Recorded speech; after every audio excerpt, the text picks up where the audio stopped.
Hello, everyone. I'm Al Grego, and this is the Yes, We Are Open podcast.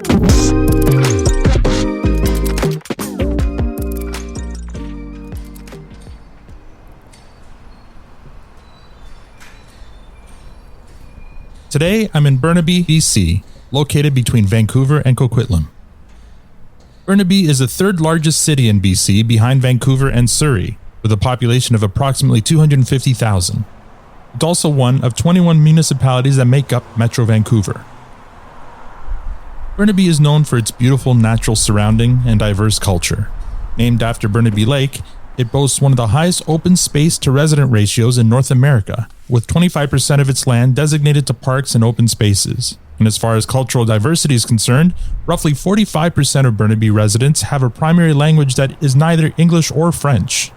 This makes Burnaby a sought-after place to live, work, and play.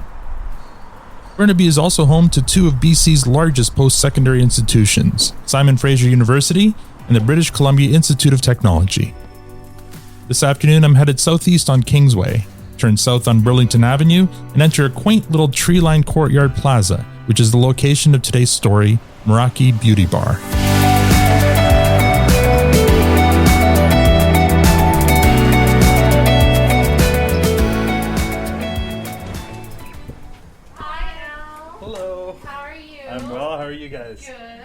As I enter the store, I'm greeted warmly by staff and by Michelle Tran. Meraki Beauty Bar features a welcoming two-story open space with lots of windows. Michelle leads me into what looks like a nail salon room to conduct our interview. Hey, my name is Michelle Tran. I am a permanent makeup artist and owner of merakibeautybar.ca. So, Michelle, let's talk about the origin of Meraki Beauty Bar. When did it open? It opened in 2017, I'd say. Yeah.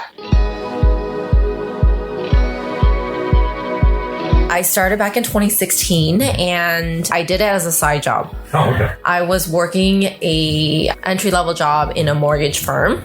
That was my last job before I did this. Okay. And my girlfriend at the time, she got her brows done and she sat at my cubicle and she's like, do you notice anything different?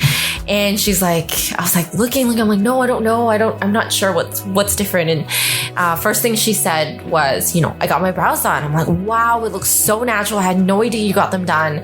And she's like, I see so much potential. I think you can definitely do this as a job. Uh-huh. I'm like, what? I've never thought of eyebrows as making me money as a living. So what I did was did a little bit of research, but she kept trying to convince me. I'm like, no, I can't do that. A week later, she ended up convincing me. She's like, it's just extra money anyways. And I ended up signing up for the course. It took me about a week to finish. I was so scared to tattoo anybody's face. I imagine. Could you imagine? Your eyebrows are really full. Well, but yeah, I keep looking at them. They look so good. I'm Portuguese. That's fine. I borrowed the money from my parents, telling them, just letting you know, this is a side job. I'm making more money. I'm going to try to make more money from this. My mom's like, I'm not going to say no to you making more money. Right. But my dad's like, are you sure you want to do this? Because, traditional Asians, especially immigrant parents, are like, finance, either you're a finance, a lawyer, or a doctor, something along those lines to become successful. Beauty, that's not the way to go. He ended up saying, fine, since you're doing this on the side anyways. And when I started, my main motivation was really to pay back my parents. Right. So I was like, I need to get good. I need to get really good at this so that I can pay them back. I ended up getting booked up 3 months in advance. Wow. And that's when I felt comfortable and secure enough to not have that passive income coming in all the time. So I told my dad, I think I'm going to quit.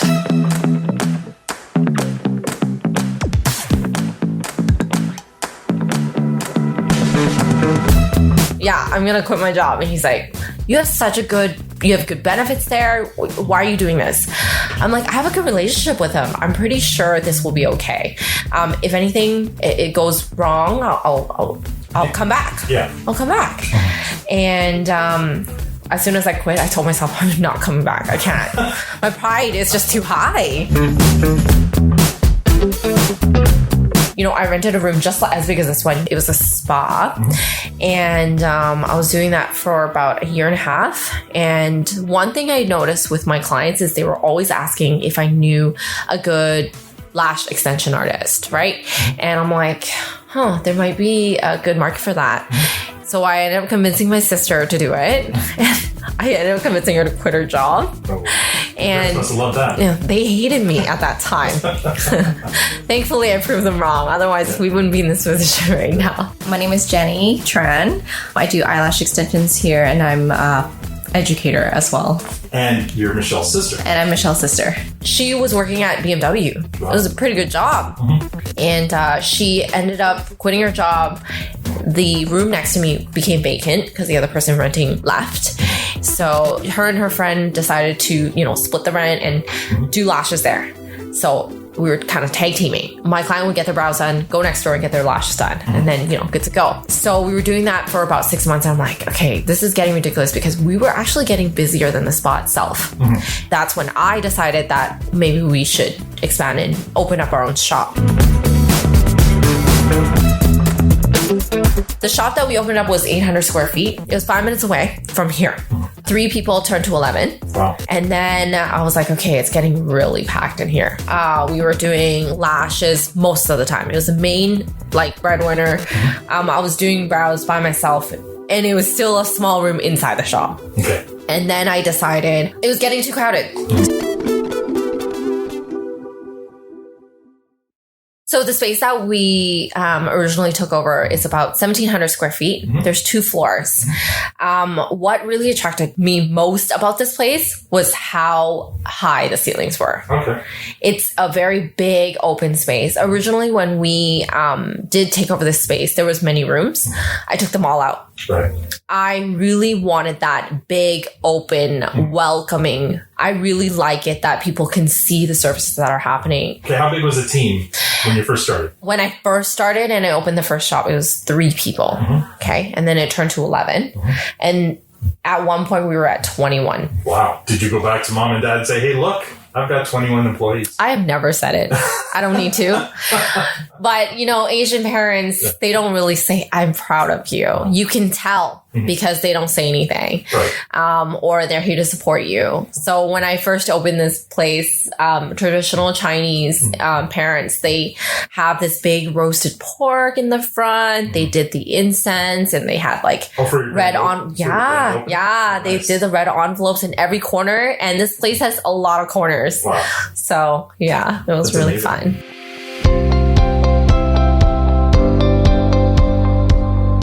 My name is Felicia Casanova, and I am the store manager as well as a lash technician here. I joined in 2017, and I actually started with them just from day one. They were both, Jenny and Michelle, working at Float Sense at the time, and I was a client of both of theirs, and I just kind of realized I needed something different in my life, and Jenny offered to teach me, and she was holding classes at the time, and that was it, really. I started, and they said, hey, we'd love for you to work with us. You've got a decent personality sometimes.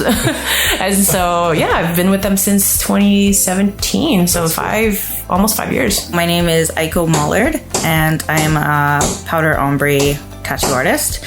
And I also do the marketing, the Instagram for Meraki. I started in late 2019. I took the course here originally, and then Michelle asked if I wanted to work here. So you're a former client. Yes. Who then took the course here, and you're now working here. That's amazing. Yeah, I love it. I mean, it doesn't feel like work, and the girls here are amazing. It's like coming home to family. We all get along, and we all support each other. A sense of pattern here of people who were clients and become employees. Yeah, they trapped us. They caught us. Yeah. They reeled us in. Almost all the girls that work here, they were actually our clients before. I'm so proud of saying that is because we find that we get along with them really well, and they wanted a change, and we were able to support them on that, which is why I found that, my sister and I, when we transitioned to becoming educators, it was really easy because we were giving that support to the girls that work here as well. So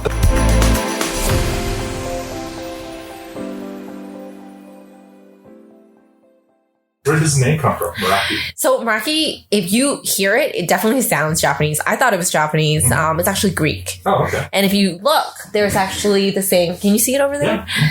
So it says, Meraki really means to do something with soul, creativity, or love, and to put something of yourself into your work. Very nice. How did I find that? You would say? I just went on Google and I wrote pretty words. I'm not even joking you, Al. I'm so realistic. And I was like, oh my gosh, this word is really nice. It has the word M. My name is Michelle. Sure. But it's what it really means. Right. That's what really spoke to me. And you know what? It's a beautiful name. So no one needs to know, although you put it in big letters on your wall anyway. Exactly.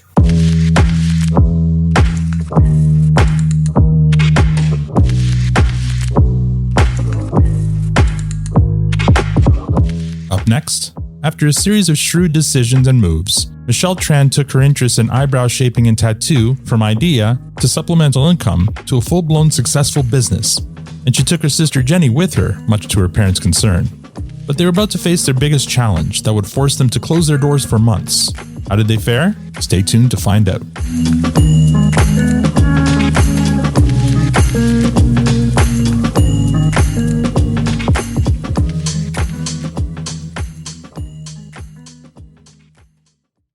You're listening to Yes, We Are Open. Michelle Tran and her sister Jenny built a thriving business around offering beauty treatments such as eyebrow shaping and tattoos, lash extensions, nails, lip blush, and body tattoo. Business was growing, as was their team. It seemed there was no end to the possibilities for Meraki Beauty Bar. But then, well, you know. If I were to ask you of like a moment or an event that happened that maybe put your business in jeopardy or that made you think, oh my goodness, we may have to close the doors, what would that be? You know, it's so funny because I did speak to you over the phone about this topic and I was like, oh, everyone's going to talk about COVID. I don't want to be that person. But you know what? COVID was really the only thing that almost shut us down. Right. Luckily for us, especially in Vancouver, the lockdown only happened once. Right. Yeah, you got lucky because we were so lucky. Other places there was multiple times.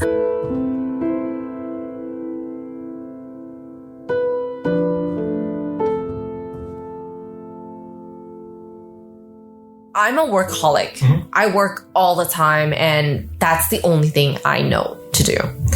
When they shut us down, I was like, oh, it's probably going to be for a week. Right. Probably going to be for 2 weeks. The second month came by and I was like, am I ever going to go back to work? I'm not sure. Mm-hmm. After the third month and I could see the light to the end of that tunnel, I was like, if this was going to happen again, I think I'm probably going to close the shop. Right. And it wasn't financially draining. It was emotionally draining for me as well. I just didn't know what was going to happen. I wasn't sure, like, should I sell everything? Should I close? Right. Some people were asking us to pay us double, triple the price to come to their house to get it done during the lockdown. Did you do any of that? Nope. No. We can't.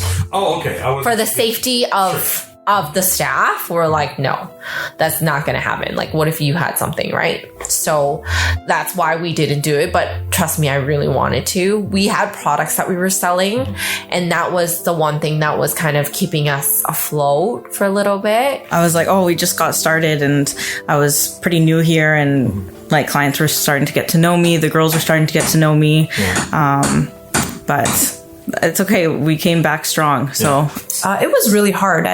Initially, it started with, hey, we're going to close for a week or two. And I thought, okay, sure, no problem. It's nice to have a little break because I was working, full time since I was 16. Classic story. Yeah. I actually really enjoyed it. And as it started to extend and turn into 2 months, I started going a little crazy because for someone who has worked or been in school for so long, it's weird not to do anything,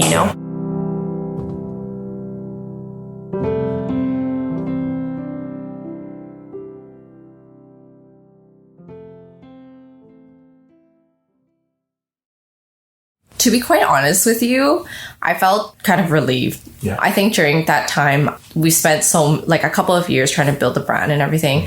Lots of pressure, lots of I was starting to feel a little burnt out with everything. Right. So I felt like the pandemic did give me a sense of relief in a sense where it gave me a little bit of a break. But it also gave me a lot of pressure because I felt like during that time, it was definitely struggling for the business. Like we didn't know where it was headed, how long it was going to be closed for, what we were doing to like stay afloat, and just the little things like that, and like focusing a lot on mental health. And, you know, obviously this was something that was built from the ground up, and if the doors were closed for a long periods of time, it might not have made it through the pandemic. Yeah. But super grateful that, you know, through everything, our clients came and supported us the minute the doors opened. But definitely it was a bit of a struggle for 2 months, but I think it was a good reset for everyone. Sure.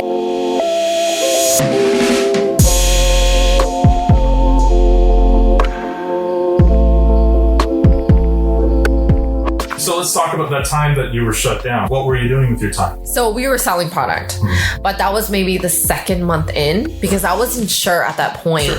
So I really wasn't doing anything. I was going through all the trends that was happening, right. You know, making banana bread. Do you know what I mean? Yeah. At one point, I had so much anxiety and so much pent up energy. I lived on the 52nd floor. I was running up and down the fire exit stairs for exercise because I was like, I don't know what to do. Reading books, you know, I did everything. I played Animal Crossing. That was a huge thing. I cooked a lot. I learned a lot how to cook. I walked a lot. At that time, I was living downtown, so I walked everywhere. Cooked, went to Michelle's house. We played Animal Crossing. Me and Michelle played a lot of Animal Crossing. So you mentioned that, so I actually worked another job. So I worked at a clinic, a pediatric clinic, and I worked as an MOA there. Okay, so you kept busy. Yeah, definitely. I drank a lot of scotch. A lot. I'm not joking. I mean, I love scotch and whiskeys and stuff like that. So a lot. It was maybe a mild problem. But I don't mean to laugh. I love how freely you came out with that. Oh, well, I mean, what else could? It's 2 months of isolation and I couldn't do anything. Yeah. So, yeah.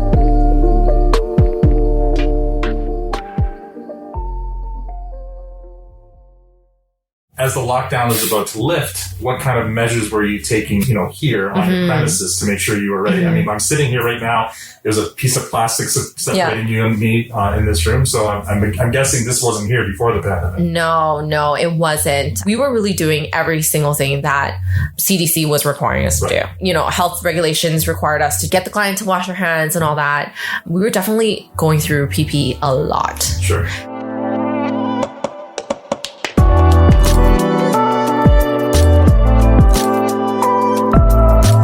The first 2-3 weeks, we weren't sure what was happening and the lockdown was happening.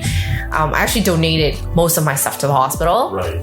Because we had a lot of the stuff. Because prior to COVID, we were using it to sanitize our stuff. And that was like hospital grade. Sure. So we donated everything. And by the time we came back from that, the prices of PPE were triple. Oh, wow. Something like Cavicide, it's to sanitize, you know, furniture and tables and stuff. That was like $20. By the time we came out of lockdown and we were purchasing it, it was $80 for one piece. And I was like, oh my goodness, what am I going to do? But you got to do what you got to do, right? The priority of all of this is the clients and our staff. Did you have to lay anybody off? No, thankfully I didn't. Because we kind of were all going through it together. Thankfully, we had the government giving us assistance. But yeah, when they all came back, there were some people that decided that maybe this isn't really what I want to do, which was totally okay. Honestly, COVID was kind of a blessing in disguise because it really opened up to what they want in their future. And also at the same time, my work-life balance. So I find that I was actually a high function and anxiety person where I'd be like working all the time. Now I find that I'm more balanced. You know, I take a week off every month just to make sure that mentally I'm okay. Good. You're paying more attention to yourself. Definitely. That's good. As a payment processor, was there anything that Moneris did to help you through this? There isn't during the lockdown, but afterwards, it was like a lifesaver. Yeah. Carmen, I want to mention her name because she was amazing. She was a rep for us and everything I needed, she was there. She even told us, you know, your machine could be upgraded. Let me do that for you. I didn't even have to ask her. Right. That's like the best part about Moneris. I find that, you know, it's easy. I've never had any issues with them. I had a previous payment system before and I had so many issues with that. And I find that this is so easy. The best part about Moneris is that I don't have to deal with it. Right. I think that's the best part, because there's so many other things that we have to deal with as an owner, right? Yeah.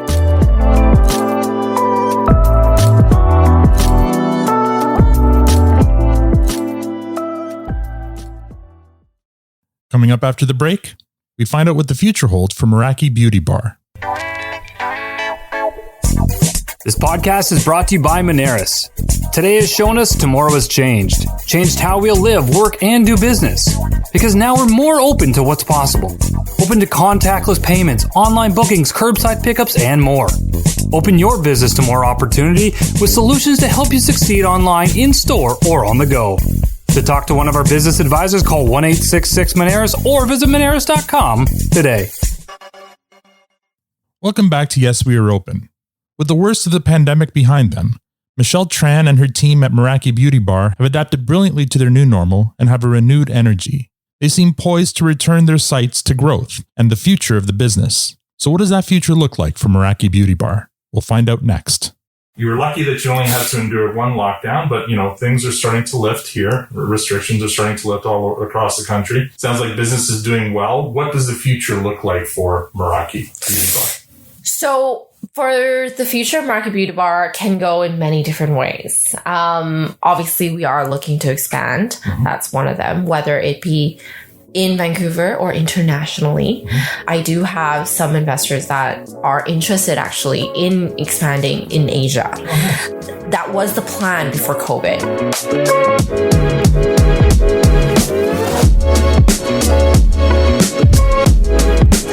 Right before COVID, I was actually in Indonesia doing work and seeing how the clients were accepting the way we do permanent makeup. Because, Asia, the way Europe, the way North America does style is different, right?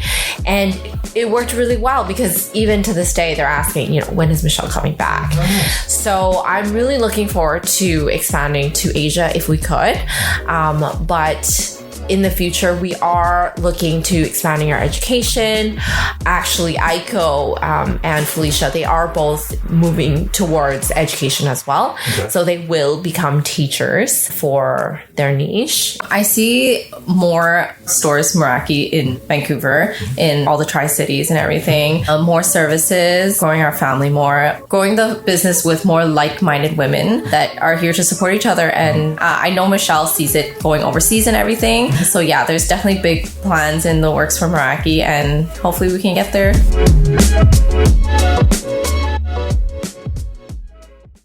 I want to be able to have the girls at the shop become educators if they wish to, and provide the support as much as I did for them as well, so that these people who are interested, they can potentially quit their job and do something that they love like I did. Everyone's back. Yep. They want it to be back, right? Yeah. And business is booming, and you're thinking about growth. You're thinking about expansion to Asia, which is amazing. Yeah. That sounds cool. Yeah. I don't know how I'm going to do that, but I'll let you know when I figure that out. Yeah. But for now, your more immediate goals or vision for Meraki Beauty Bar, what does it look like? Focusing on the people that are here. Mm-hmm. A lot of owners, I find, they're always trying to have more and more and more. I find that I need to make sure I'm focusing on the girls that are here, because I need to appreciate the ones that stuck by me. Mm-hmm. And I want to make sure that they're taken care of. As humans, we want to grow all the time, and I want to make sure that I'm there to support them. Mm-hmm. As an owner, I want to make sure that I'm there to support every single person that works under the brand. Mm-hmm.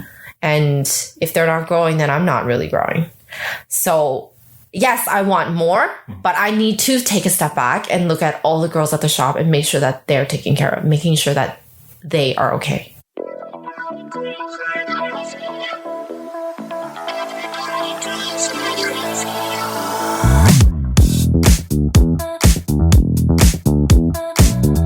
I would like to stay here as long as I could. I mean, I love the girls here. I love what I do, all the people that come in. So I really don't see myself leaving anytime soon. I know that Meraki, we want to expand. That would be really awesome to be part of that growth. And I'd love to start teaching soon as well. I have so much faith in this business, and I would love to see it expand. The fact that we've been this successful within the first 5 years of being open while a pandemic happened, it's so amazing. And so I just know that it has such potential. If I were to ask your parents, would they rather see you go back to the automotive industry, or do they think you're accomplished now? Yeah. What do you think they would say? I think they would have thought that quitting our 9 to 5 was the stupidest idea ever. But I think that over the years, we've really proven to them that 9 to 5 doesn't mean everything. They've never even said to me once, like, oh, you should get another job, because they can see how much this industry is growing and how much potential there is in it for women to make money and like work and do the things they love and still be working full time. So I think my parents would definitely not tell me to go to 9 to 5. I think they would just tell me that, you know, this is it and you should be grinding. And as long as you're doing what you love, that it's even better, right? Yeah. Do you think your parents would want you to go back to financial services? I should ask them. Let's see what they'll say.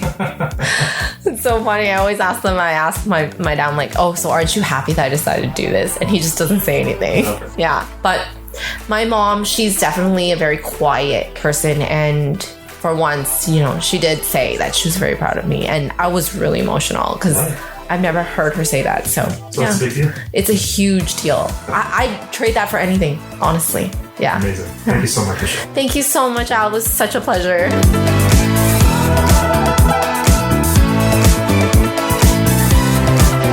So, Michelle, tell me, are you open for business? Hell yeah, we're open. Excellent.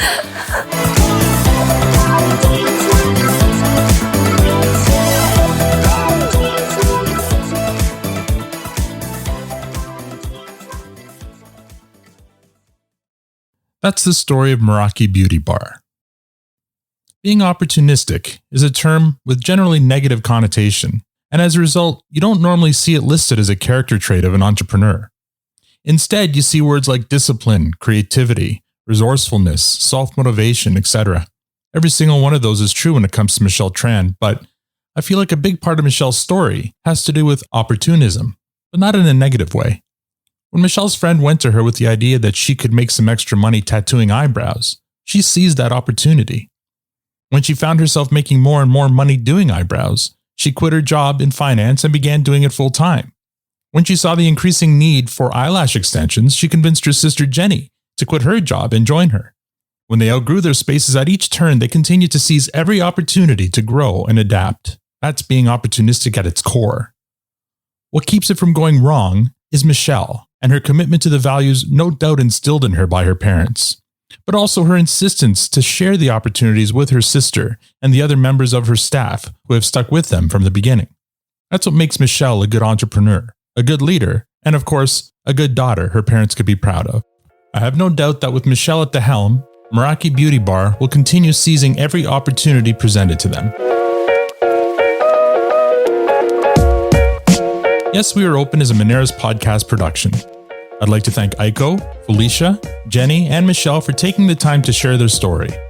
You can learn more about Meraki Beauty Bar at merakibeautybar.ca. Follow them on Facebook, where they're at Meraki Beauty Bar, and on Instagram, they're at merakibeautybar.ca. For more information about this podcast, visit our site, yesweareopen.com. If you'd like to support us, rate us on Apple Podcasts, Spotify, or wherever you get your podcasts. If you're a Canadian business owner or know of one with an interesting story of perseverance to tell, I'd love to help tell it. You can contact me at podcast@moneris.com. Tune in next week for another story of small business struggle and survival on the Yes We Are Open podcast. I'm Al Grego. Thank you for listening.